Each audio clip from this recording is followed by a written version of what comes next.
Hi, Steven. What's up, man? How are you? I'm doing well. Awesome. Now you've been writing in Nashville for a while. If you're Yep. if you're a person that says, I can write songs. I'm moving to Nashville. Keep in mind, you're not the only one. There's a lot of people who want to do the same thing. How did you set yourself apart from everybody else to get your songs recorded by big artists? Well, that's a long story, I guess. On a certain level, I just had the right place at the right time kind of thing going on initially. That was actually in Los Angeles. I feel like I wouldn't have been able to come to Nashville without what I did in Los Angeles. But I was in a band that was in Arkansas, and then we made our way to Los Angeles to make a record. And in the process of that band kind of falling apart, I was around other writers and just kept trying to get into the rooms. And before I knew it, I caught a break and ended up in a room that had a Celine Dion song come out of it. And I couldn't believe it. It was right in the storyline of my life. It was right in the nick of time and kept us, able to stay out there and keep on going. So it just sort of kept, kept snowballing from there. That was a great start and a big leg up for me in that regard. But, for anybody moving to town and just trying to make it, they've got to just keep doing it more than anything. It's the people that just stick to it and never give up on it and keep going, even though it doesn't even make sense to. Those are the ones that stick out after so long, because people see their names on the list of writers, or it just keeps popping up, and they're like, oh, I remember that person. I remember that guy. I got to listen to this. And then before you know it, when an artist chooses one of your songs, do you have any personal interaction with that artist at all, or is it just your song? They're going to record it, and that's pretty much all you know of it. It just depends. Some artists I've never met, and then others, we worked closely together on the song. Or if anybody's interested in a song of mine and they want to talk to me about it, I can't wait to talk. You know what I mean? Yeah. Like if they want to tweak it or make it theirs, that's fine by me. It's however they want to do it.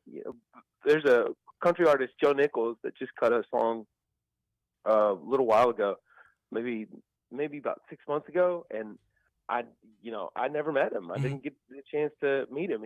But his team picked out a song from my publisher, and then they just rolled with it. Do you write with on the album? Do you write with somebody in mind, or is it just I'm writing a country song? How do you do that?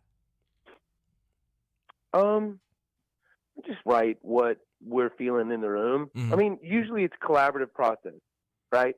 And so if you and I are going to write a song, then I kind of see it as there's a song in the room. We just have to find it. And whatever it sounds like is going to be what it sounds like. We don't have to be too hard on what it has to be or who it has to be for. And just sort of use my ears and try to navigate towards something that feels good to me. And hopefully that's going to translate to somebody else.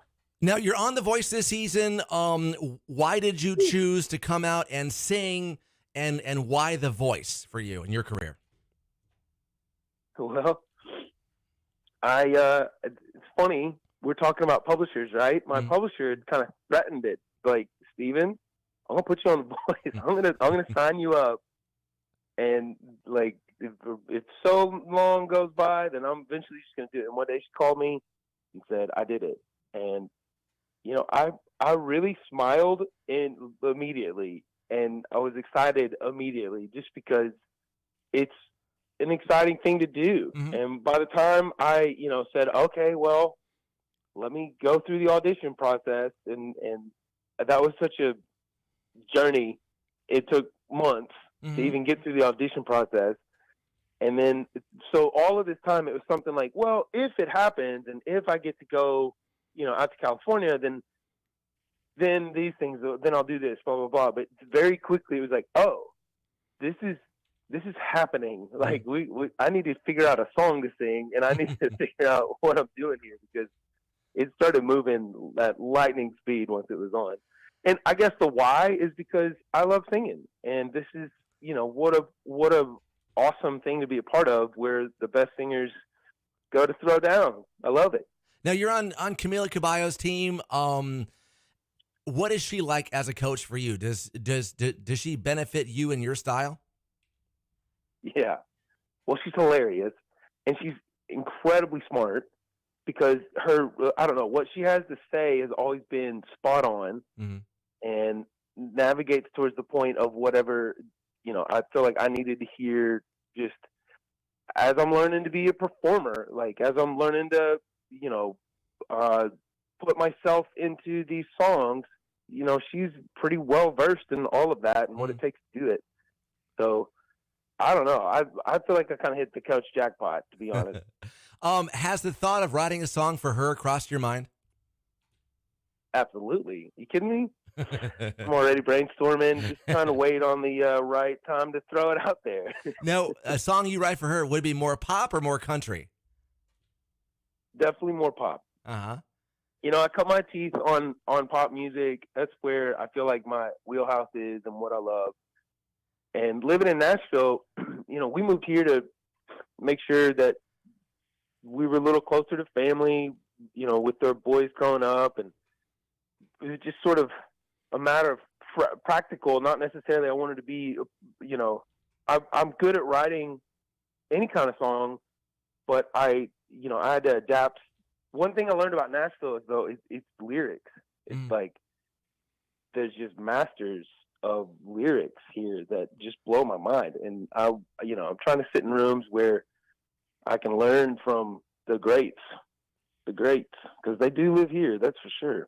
Now, because of things like TikTok and all that, has your writing style over the years changed because the attention span is a lot shorter than it used to be? Yeah, I think so. Well, I mean, I don't know. I feel like there's like a pushback on all of that too, but maybe that's too heady of a answer. Yes, I do think that the attention span thing is real, and like we got to kind of like hurry up and get to the chorus, right, and all that stuff. But I also think that there's a need for a really, songs are powerful. They can just cut to the heart in a matter of seconds and make you feel something out of nowhere. So I don't know, we can't worry too much on how short somebody's attention span is. Right. I just feel like there's plenty of room for albums. There's plenty of room for, songs that take more than 2.5 minutes. And, we all just kind of get lost in them in the same way we might go to see a movie. Now, as far as the voice is concerned, first, do you think you can win? And second, does it matter if you win at this point? Yeah, I like, I feel like I can win, but I also, it's such a powerful group of people to be in the ranks of, I'd be happy. I'm just happy already, to be honest. There's so many great relationships I feel like I've made. I feel like I've learned so much about myself, and sort of just the finding the version of myself that grabs the mic and steps up to the stage, and then I'm really already winning, to be honest. Like it's a great experience. I'm so glad I did it. And here we go. I mean, of course, I feel like I want to go all the way to the top, but I feel like I'm going to be just fine no matter how this turns out. And lastly, what does Camila Caballo smell like? I don't know what her perfume is, but it's really lovely. because you've been up close and personal with her a couple times, and well, it's been great talking to you, Stephen. Best of luck in writing, performing, and the voice. Thank you.